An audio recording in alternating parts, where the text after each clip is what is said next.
vraiment pas de chance. C'est la vie, je ne peux rien y faire. Je suis née sous une mauvaise étoile. Si tu t'es reconnu dans ces affirmations, cela ne fait aucun doute. Tu vis un processus de victimisation. Hello Nation, je suis Lindsay Jonger du podcast Mélinde Mélo dédié à l'éveil de conscience, un podcast qui brise les barrières de notre esprit. Le but de cet épisode n'est pas de juger ou de condamner la victimisation, non. Je veux juste, par mes paroles, te permettre de te libérer de ces chaînes psychologiques qui t'empêchent de rayonner. Alors, l'apitoiement sur son sort est un processus psychologique dans lequel on se place dans une position inférieure, donc de faiblesse, face à une situation et dont on n'assume pas les responsabilités. De façon profonde, cela peut s'expliquer par le fait que les victimes suscitent généralement beaucoup de compassion, d'empathie, voire même d'admiration. C'est le cas, par exemple, des martyrs dans le christianisme qui sont perçus avec plein d'émerveillement. Sauf que cette compassion est en réalité éphémère parce que une personne qui se plaint constamment sans agir provoquera à la longue l'agacement de son entourage. Il faut également noter que la victimisation peut refléter un besoin ou un manque d'affection prenant source le plus souvent dans l'enfance. Un homme passe sa vie à compenser son enfance. Dixit Jacques Brel. Les événements que nous avons vécus tout petits, la relation que nous avions avec nos parents ont un grand rôle dans notre comportement adulte. Des enfants ayant eu une relation parentale asthénique sont plus susceptibles de développer des troubles anxieux et de victimisation. Certains événements traumatisants comme des agressions sexuelles peuvent provoquer le sentiment de subir les aléas de la vie ou de l'univers. J'aimerais apporter un éclaircissement sur la différence entre une réelle victime d'une personne qui se sent continuellement victime des choses ou de puissances extérieures. Il est vrai qu'il est de loin plus facile de rejeter le tort sur les autres. Cela procure d'ailleurs du confort et de la satisfaction. Assumer ses responsabilités requiert beaucoup de courage, de sang-froid et de maturité. Mais comment parvenir à briser la spirale d'auto-victimisation? Dans tout processus de guérison, la première étape est le diagnostic. Je fais allusion ici à reconnaître la situation, parce qu'on ne peut vaincre un adversaire que l'on ne connaît pas. Les joueurs de victimes se reconnaissent principalement par leur déni de responsabilité. Ce n'est jamais de leur faute et ils ont tendance à accuser le sort, la malchance, la malédiction ou une quelconque autre force. Une caractéristique qui leur est propre également est la lamentation.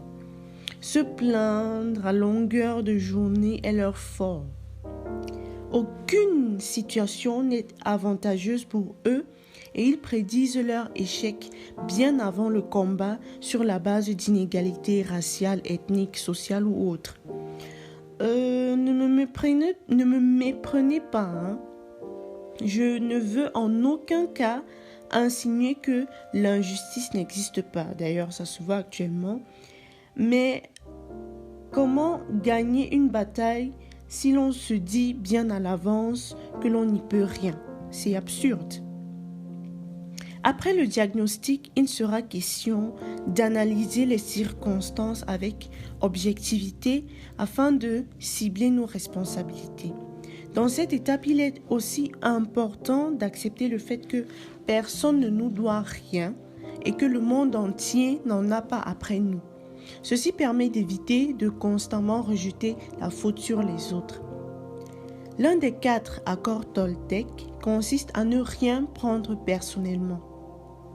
De façon générale, chacun recherche son bonheur et ce qui crée la souffrance, c'est l'interprétation émotionnelle que l'on se fait et non la situation en elle-même. Je t'invite à méditer là-dessus. La 3e étape est de savoir dire stop. Dire non lorsqu'une condition ne nous arrange pas. Dire non lorsque l'on ressent une injustice. Mais plus loin, dire non ne suffit pas. Il faut agir, mener des actions pour en venir à bout. Par exemple, si tu sens ou si tu estimes que tu mérites une promotion, au lieu de simplement rester dans ton coin à ruminer, tu pourrais par exemple t'affirmer et aller à la conquête de cette promotion-là. Pour avoir le courage de dire non, il faut déconstruire et briser tous les schémas d'auto-sabotage que nous avons dans notre esprit. Cela passe par changer ses pensées et croyances limitatives.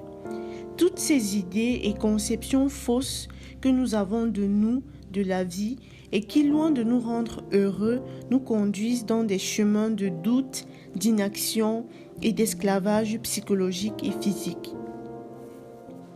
S'agissant de ce thème, j'ai consacré 2 épisodes qui mettent la lumière et te permettront de te libérer de l'auto-maltraitance et des croyances limitantes. Tu pourras tout simplement cliquer sur mes anciennes éditions pour pouvoir les écouter. Enfin, il faut adopter l'attitude du solutionneur. Parce que la responsabilité, c'est trouver des solutions et agir face à une situation, qu'elle ait été engendrée par nous ou non. La victime voit des problèmes partout, s'invente des scénarios pour au final ne rien faire et rejeter le tort sur les autres. Et puis, si tout ceci te semble difficile, en réalité ça l'est, mais ce n'est pas non plus la mer à boire, tu pourrais tout de même te rapprocher d'un psychothérapeute ou d'un bon ami, j'insiste sur le terme bon ami, qui t'écoutera verser tes peines et frustrations et qui t'aidera à les transcender. Il n'y a aucun mal à se faire aider ou à être soutenu.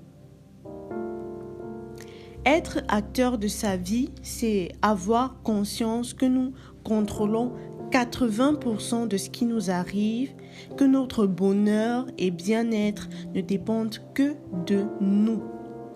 Personne ne se lèvera pour toi, personne ne combattra ce qui te semble juste si ce n'est toi-même.